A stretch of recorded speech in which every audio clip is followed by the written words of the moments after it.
Lagi saya ambil gambar. Satu dua.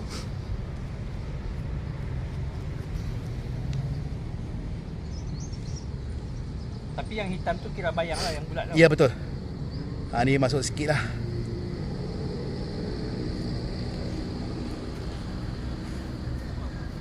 Okay, nanti nampak dia punya lingkaran bulat kan?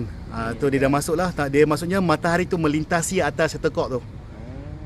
Dia kalau boleh yang gelap tu tak mau nampak, dia hilang. Tapi itu akan berlaku pada 3 April. Memang hilang, memang bulat. Memang hilang, memang bulat ya. Bulat sikit lah, memang tak ada bayang langsung. Itu terbaik lah. Besok mungkin ada sikit lah. Kalau soal kenapa tak buat, hari Jumaat. Solat Jumaat. Tepi masjid lah. Tepi masjid. Boleh hanya budak kereta. Nanti ya. Terbaik ya, terbaik. Okey, boleh lah cikgu ni, okey ni. Nampak sikit kan? Yang bukti dia tu nampak pokok tu kan? Dia mesti ada bayang. Tu tak ada bayang, dia straight kan?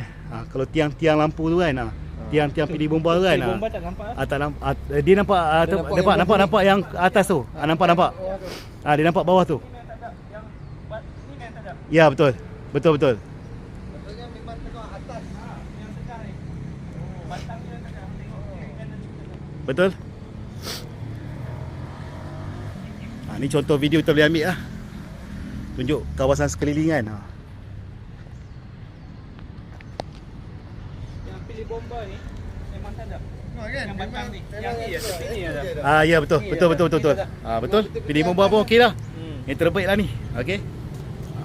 Okey, contoh dia. Ya, yang atas tak nampak tapi yang tepi nampak. Yang ni ya, daripada atas dia bayang ke bawah. Betul.